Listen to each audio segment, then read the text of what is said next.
Hey, what's going on, everybody? This is Bridging to Geekdoms, and this past week has been absolutely crazy with all the news and random crap going on in the DC world. So we thought, Something hey, happened let's this week?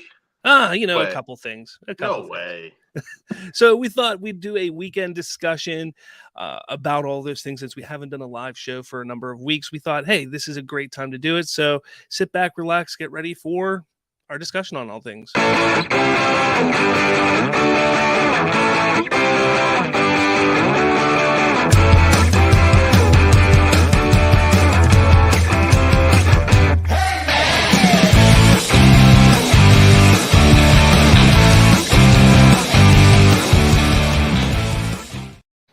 Well, there it is, guys. This is Bridging the Geekdoms. Yeah. New and improved. Maybe. I don't know. Maybe not improved. I don't know. We'll see what happens. But Things are in the works, so Things are in the works. we'll definitely tease our overall 10-year plan a little bit later on in the year. So yeah, definitely.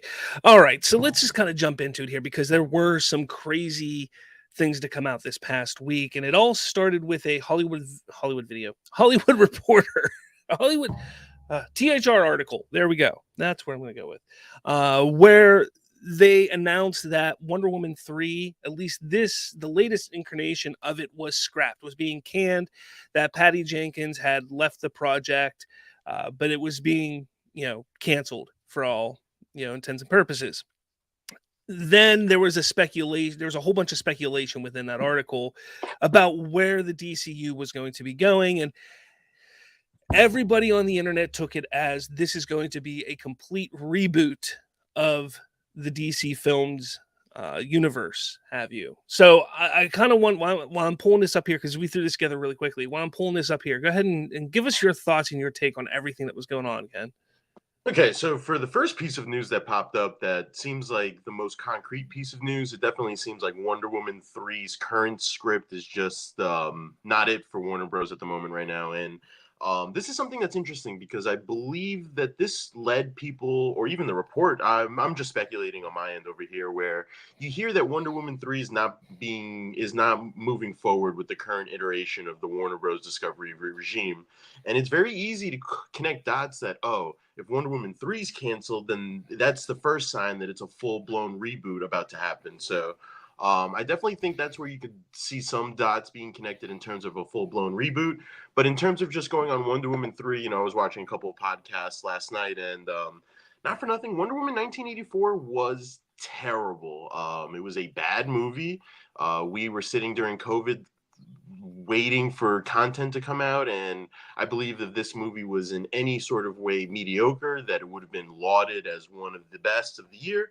But my initial reaction, it seems like a lot of people's reactions to this as time has gone on, was that Wonder Woman 1984 was a bad movie. And I do not blame the Warner Bros. Regime for balking at a script that was penned by Jeff Johns and Patty Jenkins, the same duo that kind of produced 1984's script.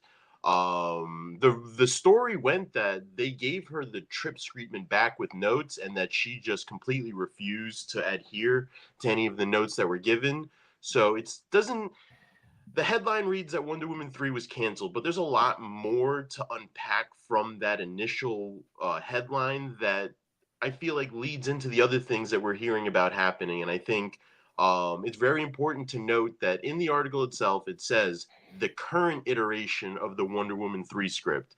Timing is obviously a little weird with Gal Gadot kind of posting I can't wait to come back to the role, and then a day later this pops up. But that's my opinion just on the first piece of news that kind of leaks into everything else that we've heard about. But I'm interested to hear your take just on the Wonder Woman 3 news. I just think that this is something that's not really hard to imagine just because of the people that were behind the script treatment in the first place. Yeah, exactly. And that's that you nailed it. You hit the nail right on the head there, that you take a look at who was involved: Jeff Johns, Patty Jenkins, and they were the two that were involved with Wonder Woman 84.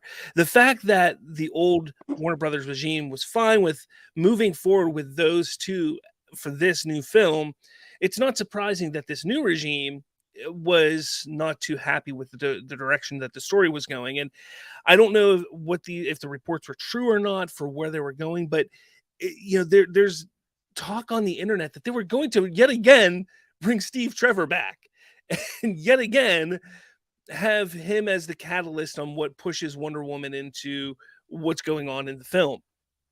Enough is enough already. Like they need to get away from the same story that they've told 2 other times. And if that is the case, if they took that story to James Gunn and Peter Safran and they said, "Look, this doesn't fit with what we're planning on doing." So Thank God, honestly, that they said it. Yeah. So go ahead and, once we know exactly where we want to go ahead and we want you to rewrite this. The fact that she walked away just is a good sign because, first off, if that was the story, it was horrible.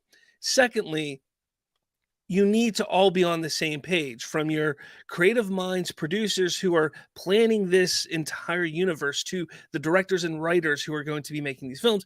You need to be on the same page in some form or fashion. Yes, they're going to give these filmmakers freedom, whether it's in tone or, the not so important intricacies of the story. They're going to give them freedom, just like Marvel has done with their directors. Whether that's good or not, I mean, you take a look at what Taika Waititi's done. But regardless, that's what is going to happen. And they were going to give Patty Jenkins the freedom. They were like, "Look, we want you to stick on. You just have to rewrite."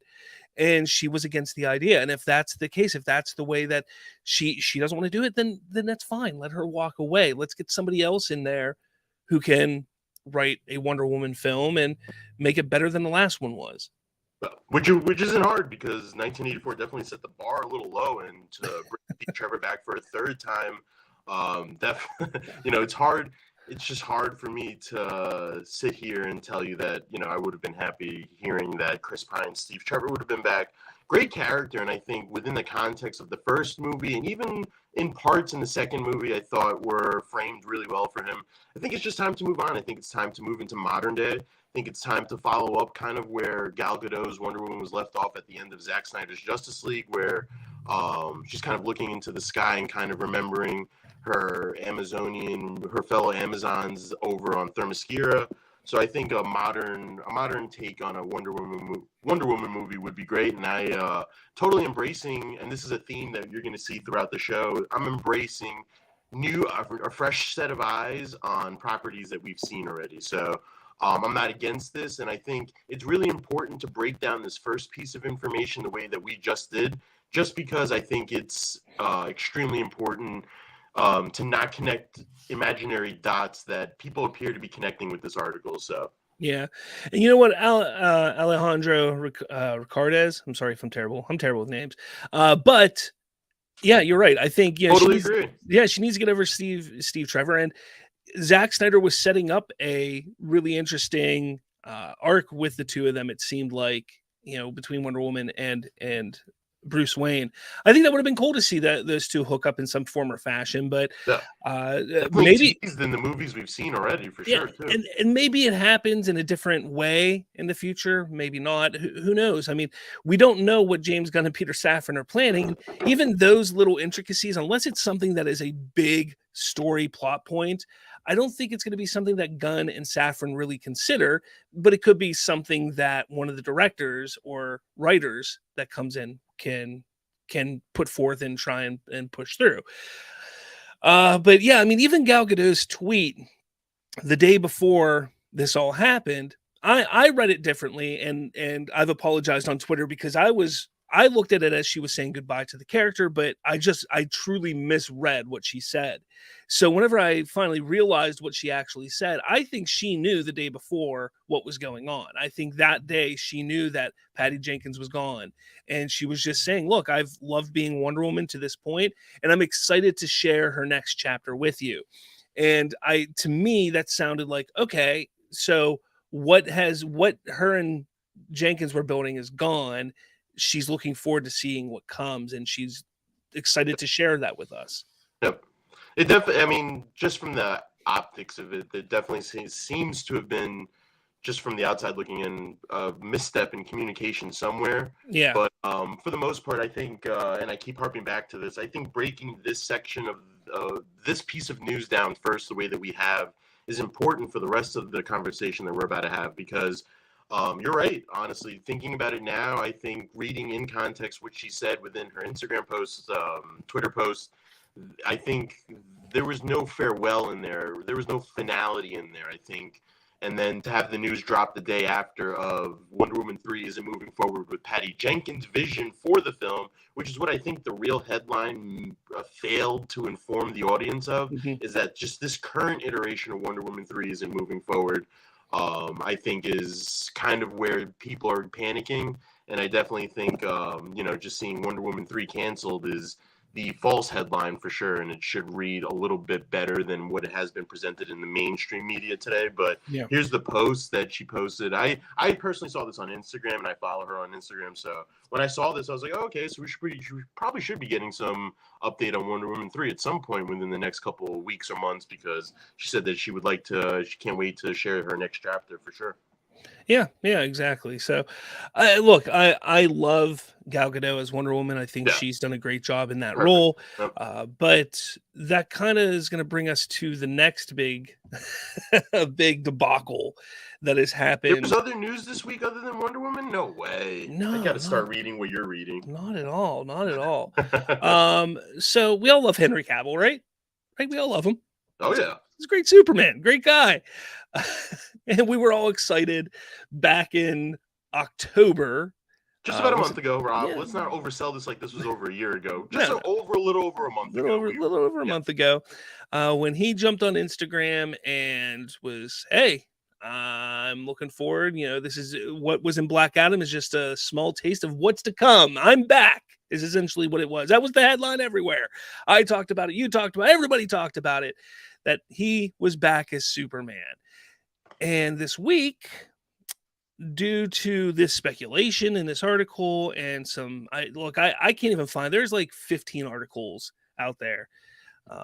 It's crazy, but to see what's going on or what was happening with this Wonder Woman article and all the speculation, it then came out that Henry Cavill, or Man of Steel 2 as people are calling it, is not happening. That's kind of what came of all this. That it was not that Cavill, him coming out on Instagram and saying that was not the plan that was set forth. That had nothing to do with James Gunn or Peter Safran.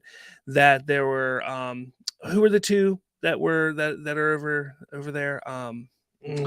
Michael DeLuca. Yes, and the second name is escaping me for sure. Yeah, but regardless, they're the ones who gave the seal of approval for Cavill to do that.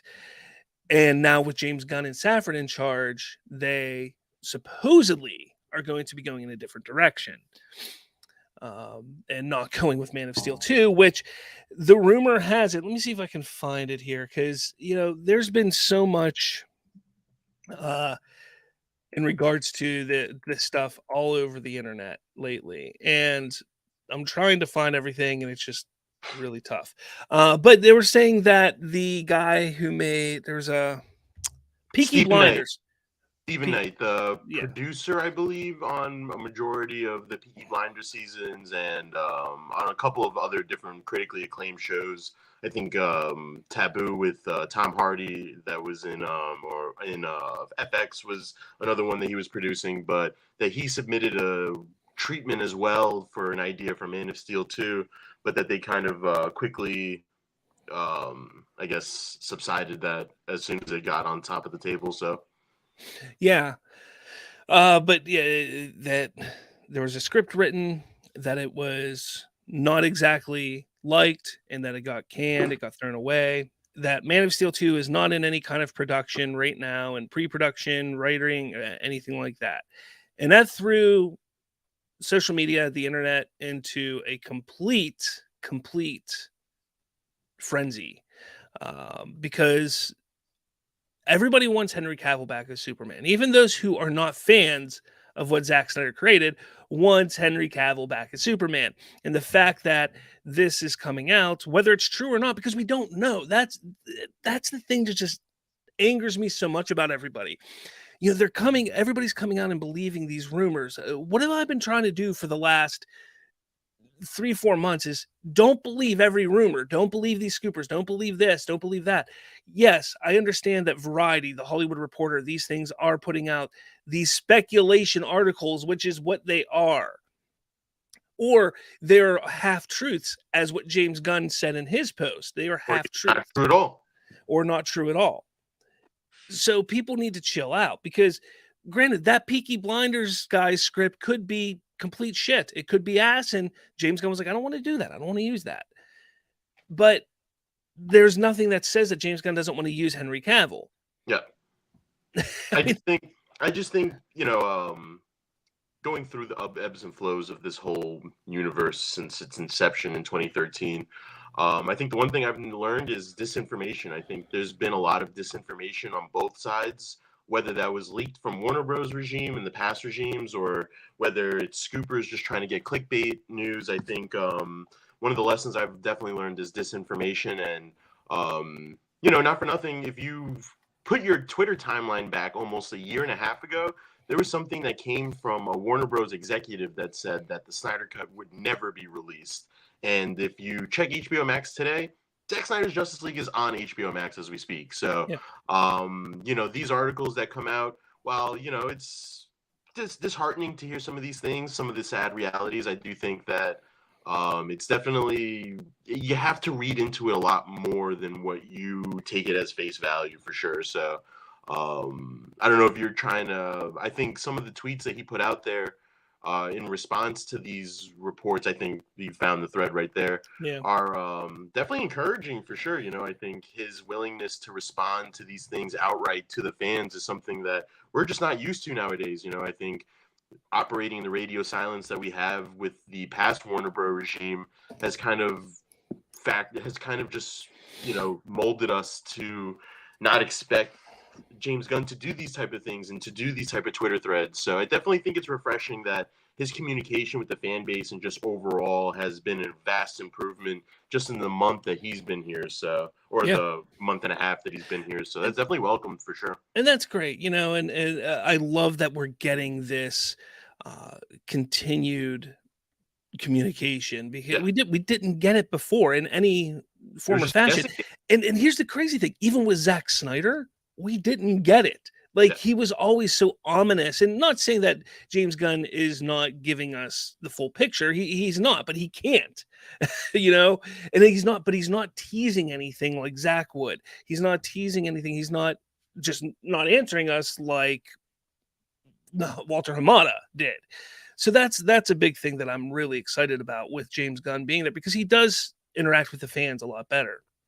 Yeah. But this whole thread, he discusses, he talks about how, look, we haven't decided on anything, but we understand what we were getting into as we were coming into these roles. We knew that there was going to be some pushback from the fans. We knew that we weren't going to make everybody happy. That's something that no matter who went into that position was going to have to deal with. But he says, and he believes that he and Peter are up to the challenge to do this. And that is huge, because there's so many people out there right now who are bashing James Gunn, like he shouldn't be doing this. He's not up for it. He's not up for it. There's no reason to think he's not up for it. These are the people who are sitting there that either they brought in a Marvel guy, that's disgusting, or they didn't like the raunchiness and the just the raunchiness of the Suicide Squad and Peacemaker, which is fine. Which I actually agree with. I'm not gonna sit here and just be 100% supporter of James Gunn, because my worry, and I mean, we don't have a script for this show, but I don't know if this is going to be part of a latter conversation, but I'm worried in terms of James Gunn's specialties, where his vision is for this universe, because we obviously know that he's great when it comes to the characters that are kind of B and C-list characters, and turning them into A-list characters. Case in point, anything and everything that he's done with the Guardians of the Galaxy. But I just hope that there's a focus on the main picture that you see right there of the characters that establish the DC universe, that establish the canon, while you could also throw in your minute characters here and there, and TV shows and animated and gamings, which is also really intriguing to me. I think that's something that Marvel doesn't do, is have an overall interconnected universe of gaming, films, TV, animated. Like, it'd be really dope to me that in order to find out where the next chapter of this universe goes, you got to buy the game to play it, and then you see how the storyline plays out. Like, I think that's genius, honestly, and I think kind of lending out some of their IPs to Amazon with their history and the way that they've made shows like Invincible and stuff like that is also a really smart idea. And I think you see things that are positive, but then you also go back to the negativity, which is just natural, just because of everything that's happened this past 2-3 years of ebbs and flows. And we got the victory, we got Henry Cavill back. Now everything's back to being uncertain and stuff. But I definitely agree with James Gunn in one of his tweets where the transition period's always going to be tough. And I kind of akin it to a sports adage where if you see a team fire the general manager, and if you see the team fire a head coach, or you bring in a new general manager, that general manager is not going to want to, is going to want to bring in his own people, his own ideas, his own sort of separate way of doing things that differentiates it from the previous regime. And I guess we'll just delve into the reboot talk now, where maybe that is the best course of action. I think there's a lot of baggage that comes with the last 10 years of DC. And by the way, guys, yes, we are celebrating this upcoming year. We are celebrating 10 years of DC. It's going to be looking very starkly different than 10 years of Marvel for sure. But, I just think that I can respect the reboot talk, but I also, I just think that you could list a main number of reasons why the reboot's the way to go. But I just think the number one reason why it's not the way to go is that just such wasted potential, honestly, with some of the characters that they've had casted in some of the roles, just not being able to see it finished through and stuff. And it's really funny to me. I really do think, keep looking at the years, if Zach was allowed to do what he was allowed to do, we probably would be on a reboot pretty much anyway by now. And I think that's something that I don't know if Warner Bros., the past regime, really thinks about, but if they were to take the hands off and just let him did what he was supposed to do, they probably would be on the Flash movie where it reboots the entire universe anyway. So, yeah. And we get to this point where a reboot, like you said, it's quite possibly the best option right now. I've said it, and I know that we've had conversations in the past about it. You were a little more hesitant than I was, but I've been saying for a while, look, the Snyderverse fandom, and this is gonna sound bad, but I'm sorry, it's the truth. The Snyderverse fandom started off great. The Snyder Cut movement was phenomenal. We fought for artistic integrity. We fought for suicide prevention. And because of that, because of us standing united and pushing forward, we were able to entice or push a studio to release, spend $70 million or more to release an unfinished project, which was able to be finished. Phenomenal. That is great. But things really turned bad whenever it became the Restore the Snyderverse movement.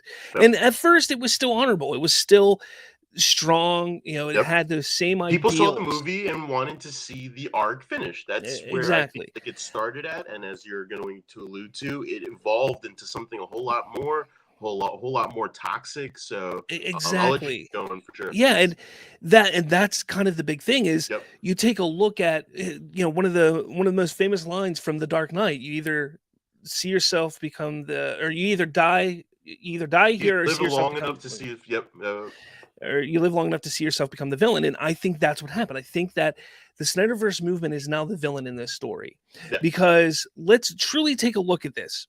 None of the old regime, whether it's from pre-2017 or the Walter Hamada, Toby Emmerich regime, none of them are there. Not a single one of them are there that was against Zack Snyder. And those are where our hate, our anger was directed towards. You now have David Zaslav, James Gunn, Peter Safran, Alan Horn is in there now. You have all these people in here right now who are trying to fix something that's broken. Peter Safran and James Gunn. James Gunn is coming in to invoke his artistic abilities.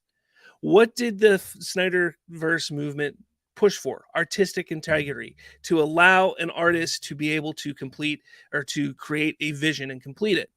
That's what James Gunn was hired to do. But we're now going to sit here and see all these people bash James Gunn, get upset because he's trying to do a job that he was hired to do. That goes against exactly what the movement was for just 3-4 years ago or less. And that is a problem where this fandom has turned so toxic, so evil in so many ways that I think there's no hope. There is absolutely no hope for the Snyderverse to continue, which leads me to a reboot is what's going to shut them up. Yep. If they keep even one person, they keep Gal Gadot as Wonder Woman, they keep Cavill as Superman, that'll keep that hope alive in all of those people. And I think a reboot is what is needed to say, look, every single person's being recast.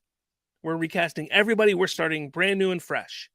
Which begins an era of transition that, at least in the beginning, will have a more somber feel to it for sure. But I think as time goes on, it's exciting to hear the things of, oh, okay, so this is the final list for the new Superman actors. This is the final list for the Batman actors.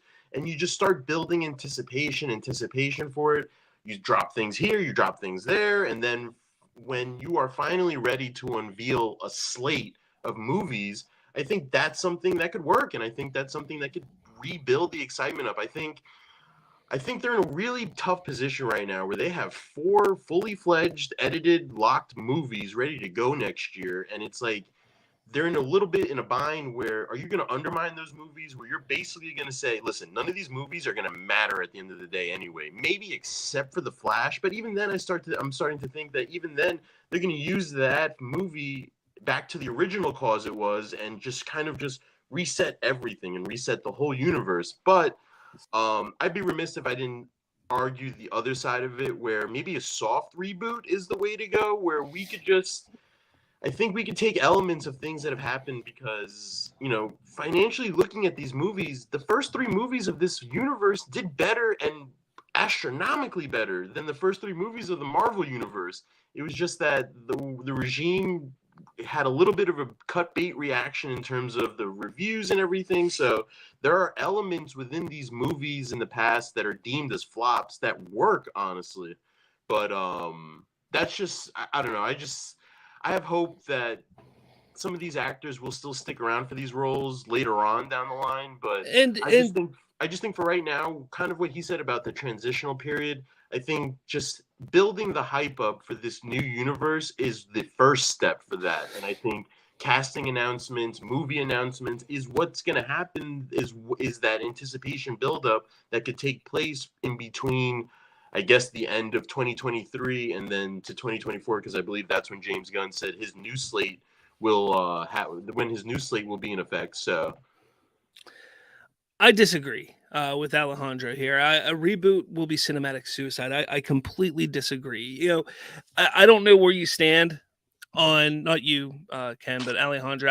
I don't know where you stand when it comes to the Snyderverse. I don't. But the thought that the Snyderverse would be a huge financial success is just not there. There's no solid proof that would be the case. Well, I'd argue. I mean, I'm just arguing for argue's sake. The Man of Steel and Batman vs Superman. While Batman vs Superman did not make $1 billion, which is what the base mark of it was to deem it a success or not, did financially turn out profits that were astronomical compared to what the past 5 DC movies have generated combined, honestly, taking Aquaman out of it. Okay, and it's so hard to talk box office with what has transpired over the last 3 years. You take a look at what happened to the theaters. You take a look at what happened with day and date release that what's his face over at HBO Max decided to do. All of those things played a role in the Suicide Squad not hitting any financial numbers that are worth a damn. Why Wonder Woman 84? I'm telling you, if Wonder Woman 84 would have released in theaters, it probably would have been another $800 million movie for them, regardless of how bad it is, just because of how good that first one was and how many people loved that character, that iteration. But it didn't do well because day and date release. And that was a big problem with a lot of those films. Birds of Prey, for instance, yeah, I enjoyed the movie. It's not anything spectacular, and honestly, I don't think that was ever meant to be a 800-900 billion-dollar movie. Right. Yep. That was always meant to be a $500 million movie, and it didn't make it, but it wasn't that far off. Had the pandemic not started, it probably would have hit that. And Yep. that's where people don't understand, is they're sitting there claiming that, oh, look at what the box office was for these films prior to after Snyder left. And you're not wrong. Yes, it was higher, but you also have to take into consideration everything that was going on in the world at the time. No. I'm not saying that those products are better than what Snyder made, but you are not able to utilize that battle, because Shazam, even people love to go at Shazam and say, look how little it made. It was never meant to be $1 billion movie. Yeah. The studio knows what a movie needs to make and what they want it to make. The higher money, the more money it makes, absolutely, that's great, and they're excited, but they have a number that they say, look, this is successful. If it hits that number, they greenlight a sequel. And what happened with Shazam? They greenlit a sequel because it hit the number they wanted and it was successful. So that's where people need to sit back. And I'm not saying that the Snyderverse or what Snyder was creating would not be financially successful. I do believe that it would be financially successful, but for a short time, there would be very little buildup. There would be very little hype for what is to come, and that is not where the studio wants to go. The studio is planning 10 years. They want to rival Marvel, whether it's the Marvel formula or not, that's to be seen. But what Snyder was creating was a simple 5-movie arc. And yes, you could reboot after that, but then you're right back to where we are right now. And Zach is busy. He's doing his stuff at Netflix. He's got 2 or 3 franchises he's building over For at anybody Netflix. thinking that he's coming back anytime soon, or even ever at that point, it's totally unrealistic right now. He has free reins to do pretty much whatever he wants on Netflix, and he's literally creating 2 separate universes right for them. And that's something that he obviously wanted to do at DC. He wasn't allowed to do it without the meddling from the studio itself.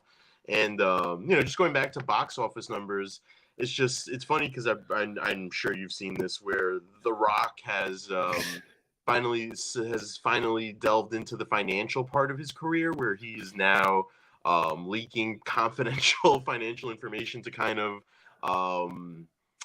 laud his movie as a success. And I've been reading a lot lately, and it really does seem like The Rock lived up to his hype, where he said that the hierarchy was about to change, because I do believe that The Rock and his antics with his production company, with Henry Cavill, was definitely the final nail in the coffin for Warner Bros. Because how could James Gunn and Peter Safran look at The Rock and seriously trust him, honestly, with everything that we've heard about, with going behind Hamada's back end, regardless if you liked Hamada or not. There's a hierarchy and there's a chain of command that you have to abide by. And I think The Rock kind of missed it with that. I think including Superman in the promotion of the film as a spoiler to get people into the theaters was primarily to serve Black Adam, not to serve the DC universe. It was to serve Black Adam. I think Henry Cavill's cameo in the film was to serve him and his movie rather than the universe or the future outset. And it's tough because The Rock is framed in such a positive light these days that you're starting to see the ugly a little bit, especially with that last post coming from him about, oh, Black Adam made like $50 million, $70 million, and it made the same amount as Captain America. Like, okay, dude, Captain America was released literally like 10, 12 years ago. Like, and you're producing numbers of a character that is, I don't know if it's bigger than Captain America, but just the actor that was casted into the role was definitely bigger at the time than Chris Evans taking over the Captain America shield. So I think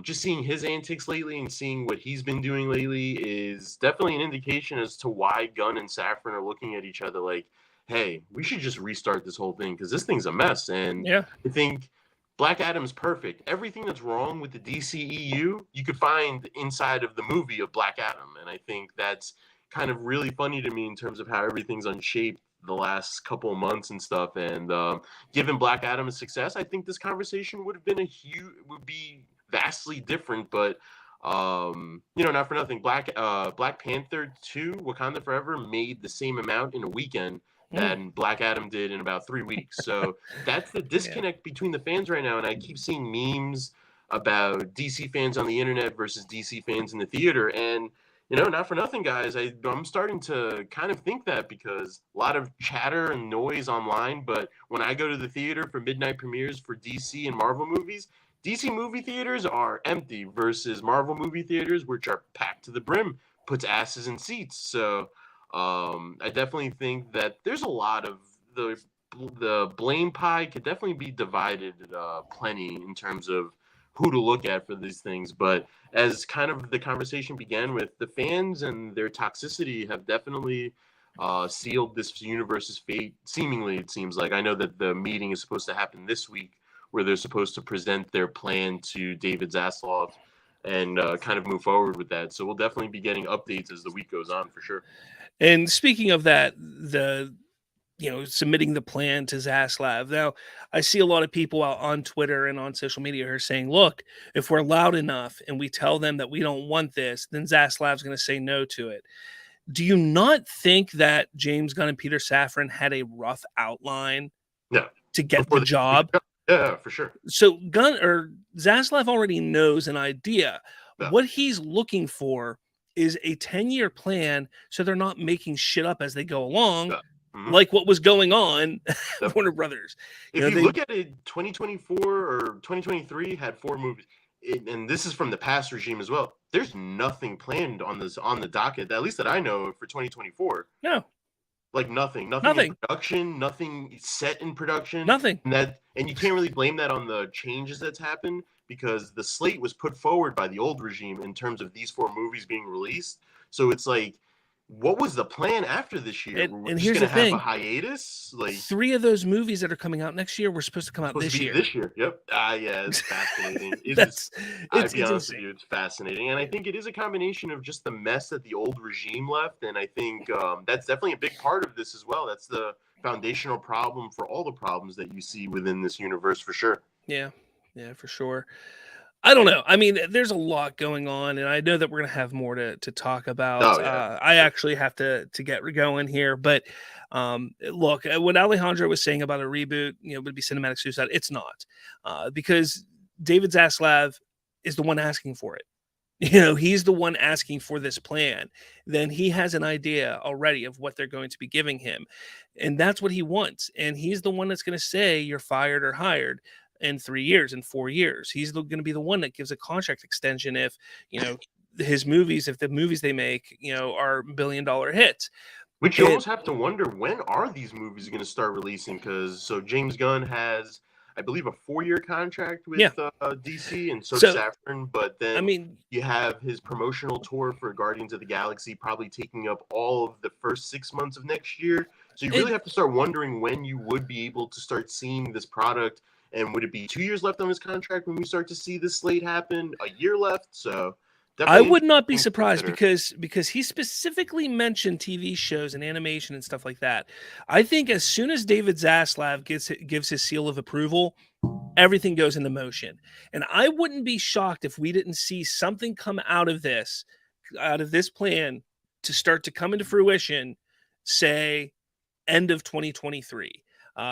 Fall, October, November, December, somewhere around there is where we start to see a lot of the pieces falling into place, whether it's a TV show or, an animated show, which takes a while, or something, even if it's a TV special, something like that, I think is what we're going to see. And it's going to be after Aquaman comes out. And I still think that Aquaman is going to be pushed to coming out earlier, but that's just me. But, with that, I do think that we're going to see, no later than the beginning of 2024, we're going to start seeing content coming out from this new DCU. And with the first movie probably being March, April, May Or of 2024. Yeah. well, I mean, it makes sense, but it's in flux for sure. I think Yeah. nothing is set in stone just quite yet. So for everybody out there panicking or otherwise, I think it's definitely we have to wait and see with what officially comes out, what's officially confirmed, and then from there moving forward, I think there's a lot of exciting prospects to happen. I think there's a lot of exciting things happening next year within DC that are things to look forward to, and we'll definitely do a short, kind of briefly highlighting Blue Beetle, which I think is. And we'll get a little more into awards and stuff for the year and anticipation for the outlook of next year a little more further on down the road. But I saw James Gunn repost that poster for Blue Beetle, and that's something that was originally slated for HBO Max. And the regime kind of looked at it and was just like, no, this is something that we can keep, especially during the time period of canceling Batgirl and stuff. So Yeah. that's something that and we'll talk more about that as time goes on. But I think there's exciting things happening, and I think it's time for DC fans to start embracing a new vision for sure, because quite frankly, it's not working. You know, it hasn't worked for almost 10 years now, and it's like the definition of insanity is continuing to do the same thing over and over again and expect different results. So I think it's exciting, the direction, but you know, it's a little bit of the unknown as well, which is definitely why I think fans are a little tepid in entering this transitional period, but I think it's time to embrace the new for sure. Yeah, definitely. All right, guys. Well, yeah, we're gonna end it there.